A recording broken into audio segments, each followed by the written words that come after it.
નમસ્કાર. ગુજરાત અને દેશની રાજનીતિમાં આ સ્થળનું બહુ જ મહત્વ છે.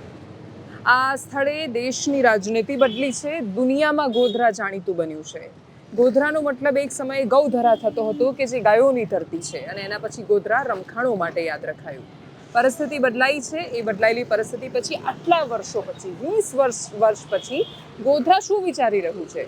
ચૂંટણીનો મિજાજ કઈ બાજુ છે? આ એક એવી જગ્યા, એવું શહેર છે કે જ્યાં 52% મુસ્લિમની વસ્તી છે અને 46% જેવા હિન્દુ છે. તો અહીંયા રાજનીતિનો મિજાજ શું છે સમજીશું. ગોધરાને સમજીશું, એના બદલાયેલા સ્વભાવને સમજીશું. અંદર તમારી સાથે વાત કરવા આવ્યા. શું નામ તમારું?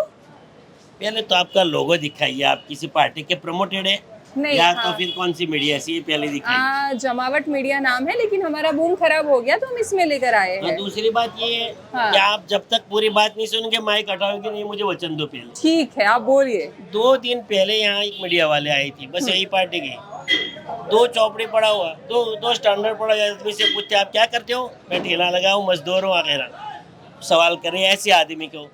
गवर्नमेंट मिनिमम सिविल कोड ला रहे, कॉमन सिविल कोड रहा है, इसमें क्या आ रही है? उसने जवाब दिया कि सब सरकार है, सब कुछ लाए, हम तो खुश हैं। बाद में कहा कि हम तो मजदूर हैं, हमें मजदूरी मिलनी चाहिए। सरकार उसका कहीं से सारी बात को काट दिया, हम बगैर मजदूरी के हैं, हमें रोजगार नहीं मिल रहा है। आगे के अल्फाज के बाद दूसरे दिन वीडियो देखा यूट्यूब पे, तो एंकर चिल्ला चिल्ला के कह रहा कि देखो गोधरा के भाई कहते हैं कि Bharatiya Janata party common civil code लाए तो हम बहुत खुश हैं, सरकार जो भी कुछ लाई खुश है, बाकी सब बात काट दी। तो जितना मीडिया वालों ने देश को नुकसान पहुंचाया, इस तक किसने नहीं पहुंचाया तक बहुत है। और ये गोदी मीडिया में आप कौन सी मीडिया से है कि आप तटस्थ आकलन दिखाइए, और देश की आपकी सबसे बड़ी सेवा रहेगी। आपने जो बोला वो सब दिखाएंगे हम, आपको मिल जाएगा हमारे चैनल पे. बोलिए। हाँ.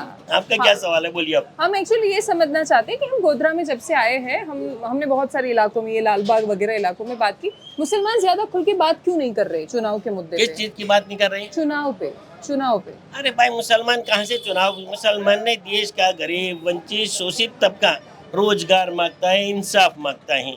वो कहाँ से? वो चुनाव आएंगे जाएंगे, लोगों के जेब भर जाएंगे। चुनाव वाले चुनाव लड़के और काले धन की यश उड़ती रहेगी ये सब। और ये सब आज किसके पास कितना काला धन है, मीडिया वाले हमसे ज्यादा जानते हो, आप जानते हो ना किसके पास कितना धन है। बेचारे किस चीज पर बोलेंगे? लोगों को 2 टुक की रोटी का मसला है। अभी रोजगार नहीं है देश में, एजुकेशन कितना महंगा है, पूरा देश बेचा जा रहा है पूंजीपतियों के हाथ में।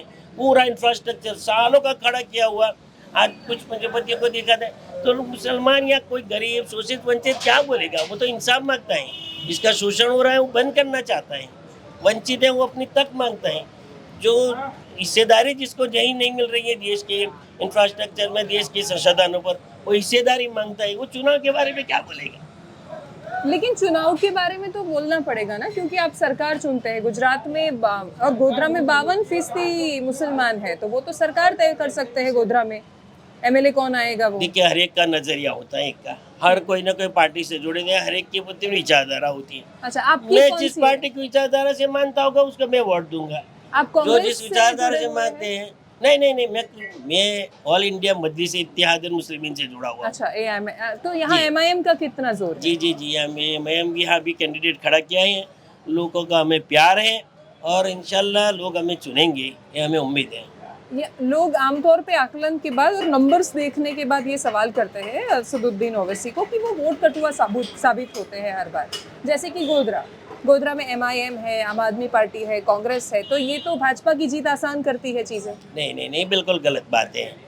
ये जिस लोगों को मुफ्त के वोट मिल रही थी, अब आपको कोई चीज़ मुफ्त मिल रही है, वो मेरी तरफ आ जाएगी तो आपको तो हाँ, तो दिक्कत ये लोगों का रेडीमेड एक खड़ा किया हुआ है, एक प्रचार है, और इसके अलावा कुछ नहीं है। अच्छा. बाकी लोग मांगते रोड इंफ्रास्ट्रक्चर, और लोग अपने मांगते हैं विकास के काम मांगते हैं। अभी आपको विकास दिखाऊं और ये अभी सरकार का दिखाओ।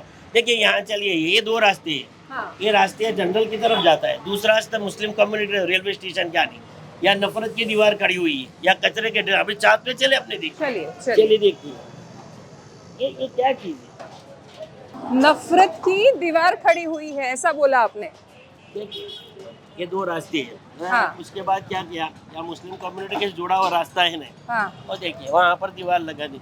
रेलवे डिपार्टमेंट वालों को, रेलवे मिनिस्टर को, हर एक को रजूआत किया, बंद कर दिया सरासर, यहाँ से हम वाहन लेके नहीं जा सकते हैं। और यहाँ कचरे के ढेर, ये क्या विकास है? ये देश की सरकार है, नफरत की राजनीति, और नफरत के अलावा क्या है देखिए। अब अच्छा, ये देश का विकास है, ये गोधरा का विकास है।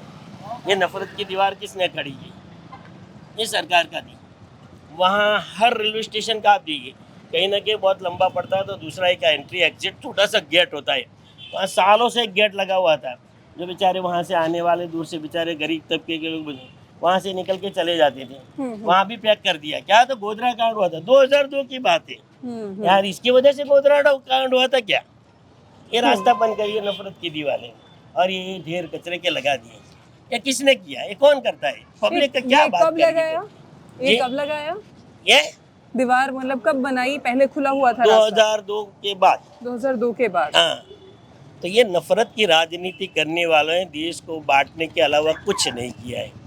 और जो लोग, आप तो क्या बोलो, शर्म भी आती है एक बेटे के सामने बात करते हैं, जो बलात्कारी थे और जो रेपिस्ट और जो खूनी थे, इनको संस्कारी बनाने का काम कर दिया। इसके सिवाय ऐसे एक सरकार ने कुछ नहीं किया है। અચ્છા 3 મહિનાથી છે સફળ જ ન કરતા.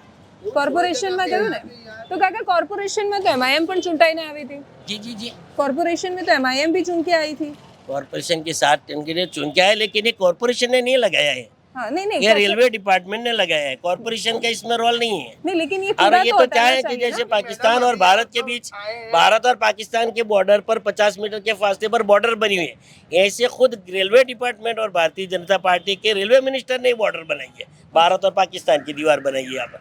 और ये क्या, ये अलग अलग निकला के क्या, और अलग देश में बसती है हम। अच्छा मतलब ત્યાં આગળ હિન્દુ વિસ્તાર હશે આ બાજુ મુસ્લિમ વિસ્તાર हाँ છે जी, बस ये मुस्लिम विस्तार है, यहाँ हिंदू विस्तार है।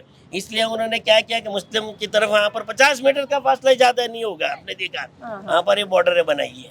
ये देश की राजनीति है। क्या बोलेंगे लोग बेचारे, वो हक मांगते हैं हमारा। ये क्या यहाँ के मुसलमानों का हक नहीं है रेलवे स्टेशन जाने का? नहीं है, क्यों बॉर्डर बना रही? वहीं पर जाके फर्जियात जाना पड़े। ऑटो रिक्शा वहाँ से सीधे एक एंट्री गेट था, उसको बंद कर दे। क्यों? बेचारे गरीब मजदूर वगैरह पूरा घूम के जा रहे, 3 किलोमीटर का चक्कर लगा के, क्या जरूरत थी?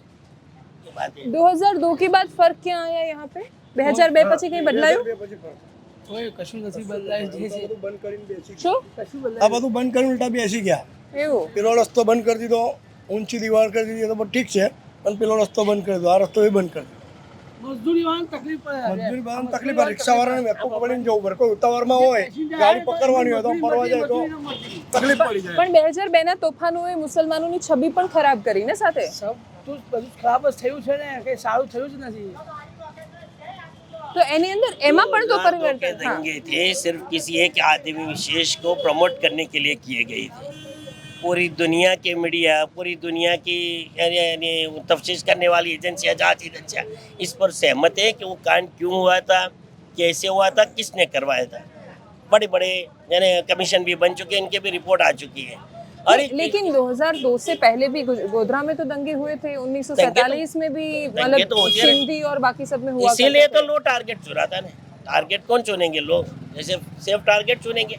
गोधरा को इसीलिए चुना गया था, न गोधरा का कोई आदमी इसमें इन्वॉल्व है, न पूरे पंचमहाल डिस्ट्रिक्ट का था कोई इन्वॉल्व था, बल्कि पूरे गुजरात का नहीं होगा। जो चंद लोग थी, जो जिन लोगों ने साजिश रहती, उसके अलावा कोई इन्वॉल्व नहीं थे। पूरा कांड करके पूरे गोधरा को पूरी दुनिया में बदनाम करने की कोशिश। दंगे होते रहते हैं, वो दंगे भी एक साजिश और प्री प्लानिंग होती है।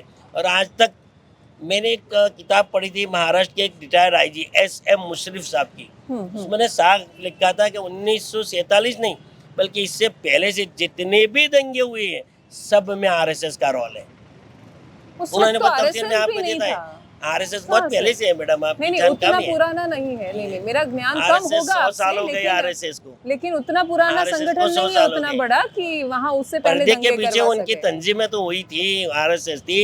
और उन्होंने बड़े लिखा है ये फ्रीडम एट मिडनाइट करके किताब है, और दूसरे के कर करी का कातिल कौन, इसका हिंदी एडिशन भी है, गुजराती एडिशन भी है, उसमें उर्दू आपने भी है। पढ़ा इसमें कि हाँ जी, आप RSS भी का- पढ़िए हाँ, कभी, मैं इसको आपको इनवाइट करता हूँ इसके लिए। अच्छा अगर आपकी किताब ना हो तो मेरा एड्रेस मुझे दे दीजिए, मैं आपके घर पोस्ट करूंगा। उन्होंने फाजी तफसील लिखी है कि मैं IG रहा हूँ महाराष्ट्र का, रिटायर थे IG, किस चीज़ से टर्मिनेट किया जाता है, जांच को कैसे किया जाता है, बात कितने लो टारगेट सिलेक्ट किया जाता है, मुस्लिम इलाके को करने वाले होते हैं और कोई, और इसको टारगेट करके मुसलमान दंगा, ये छाप खड़ी की है। एक छवि बनाई रखी है ऐसी, बाकी ऐसा कुछ नहीं है। नहीं, लेकिन फिर भी देश में जैसी घटनाएं आती है, वो अभी ये रिसेंट आफताब श्रद्धा वाली हो या उससे पहले कई घटनाएं, तो मुसलमानों का मौन ज्यादा खतरनाक नहीं होता?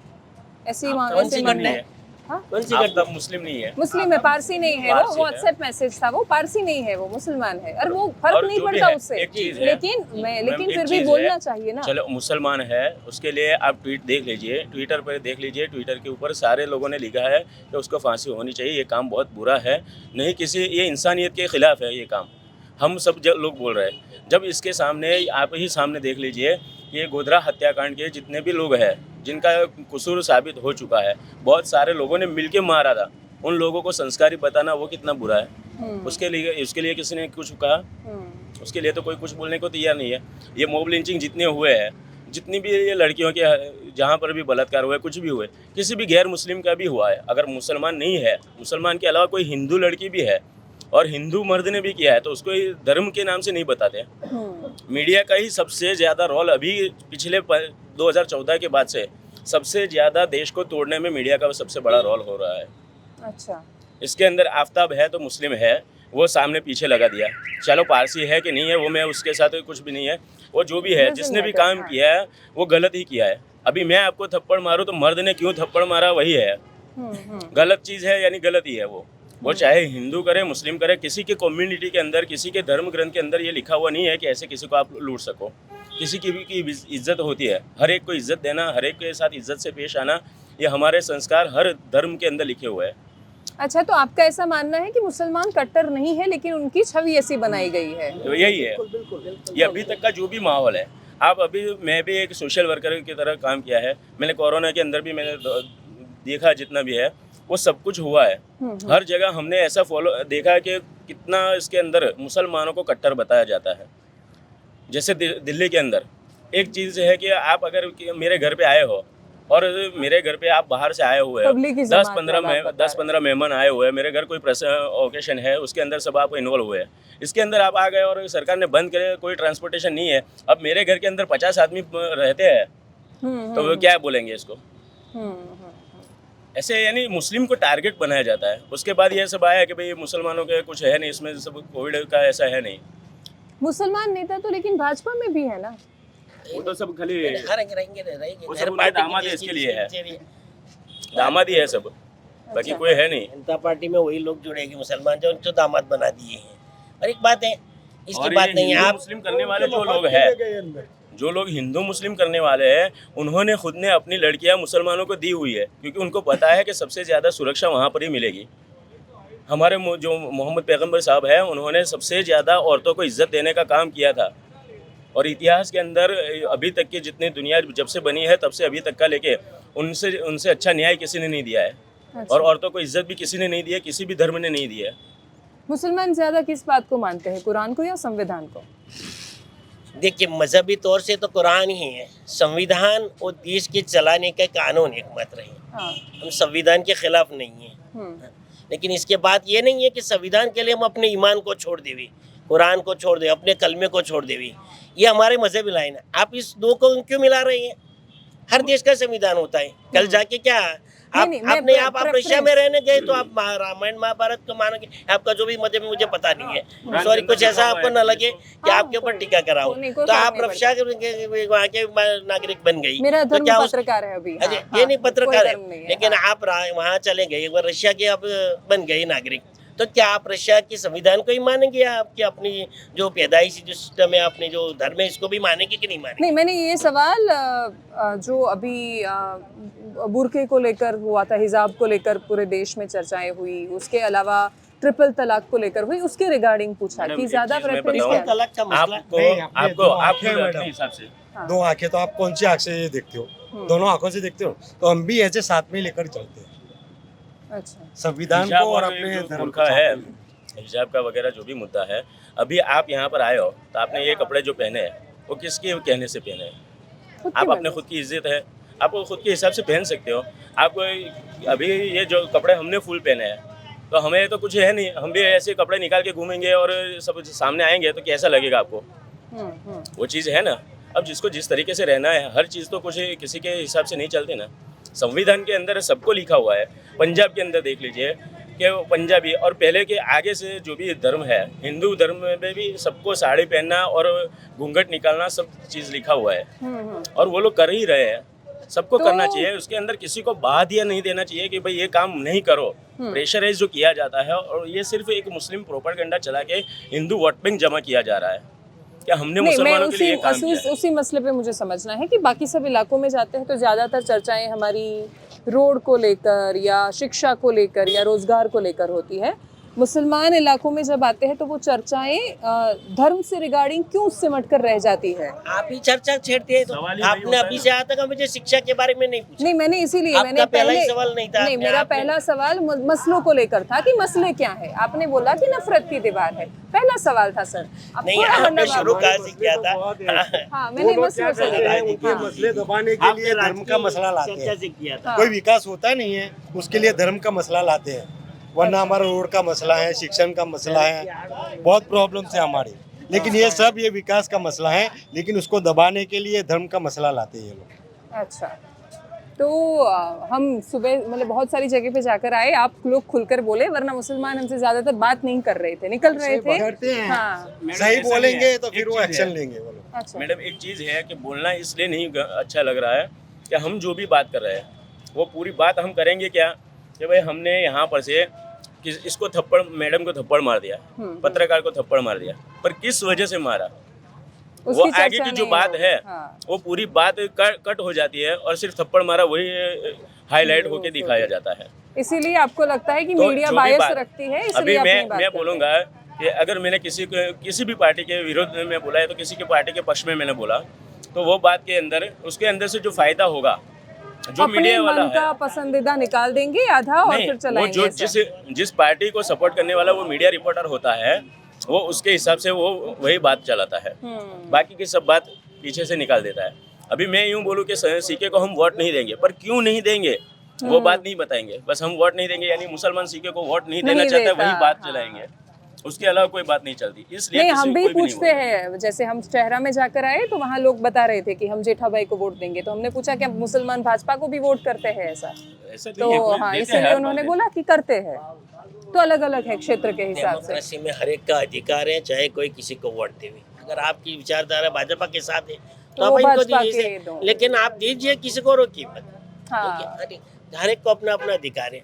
जब सरकारें डिक्टेटरशिप चला रही है तो लोग क्यों कहना चाप चलाएंगे? आप देख रहे हैं ना, क्या खाना है, क्या पीना है, क्या पहनना है, सरकार तय करने लगी। कितने बच्चे पैदा करना है, तो कल जाके ये तो आएगा कि आपको कितने दिन घर रहना है, कितने दिन घर से बाहर रहना है, ये भी सरकार तय करेगी। तो क्या ये डेमोक्रेसी है या डिक्टेटरशिप है? क्या है? सर्वोत्तर चाहिए। सब सरकारें तय करने लगेगी तो फिर कैसे चलेगा ये? तो सरकार को कुछ तय नहीं करना है, चाहे जिसको वोट दे आप अपने अपनी अच्छी बातें बताइए, जिसको ऊपर भरोसा होगा वो आपको वोट देंगे, हाँ, और जिसको नहीं जिसको है तो आलोचना जिसके ऊपर करनी है, भरोसा वो होगा उसको वोट आलोचना देंगे। करेंगे। अरे क्यों विचारधारा होती है? बिल्कुल। थैंक यू सो मच हमसे बात करने के लिए। Thank you, thank you, thank you. 2002 से अभी तक कोई भी डेवलपमेंट है नहीं। ये रेलवे स्टेशन के आप अंदर तक जाके देख सकते हो, ये इन आउट रोड था। हम्म। क्या खबर, क्या कोई ऑर्डर नहीं है, कुछ भी नहीं, ये रोड बंद कर दिया। किससे किया? कुछ भी नहीं, मनमानी अपनी अपनी चलती है। ગોધરાના રેલવે સ્ટેશન વિસ્તારમાં અમે છીએ અને ત્યાં સમજવાની કોશિશ કરી અને લોકો બોલ્યા, ખુલીને બોલ્યા, એમનો જે પણ વિચાર હોય એ એમણે વ્યક્ત કર્યો છે. પણ એક વસ્તુ અમને જે ફીલ થઈ રહી છે, કશું જ ખતરામાં નથી, મીડિયાની ક્રેડિબિલિટી ભયંકર ખતરામાં છે. કેમ કે લોકો એવું માને છે કે બધું એડિટ કરીને પોતાનું ગમતું અને ન ગમતું ચલાવી રહ્યા છે. તો સૌથી વધારે ખતરામાં આ ઇલેક્શનમાં આખા ગુજરાતમાં ફરીને અમને અહેસાસ થઈ રહ્યો છે કે ખતરામાં તો વિશ્વસનીયતા જેટલી નેતાઓની છે એના કરતાં વધારે મીડિયાની વિશ્વસનીયતા ખતરામાં છે. નમસ્કાર.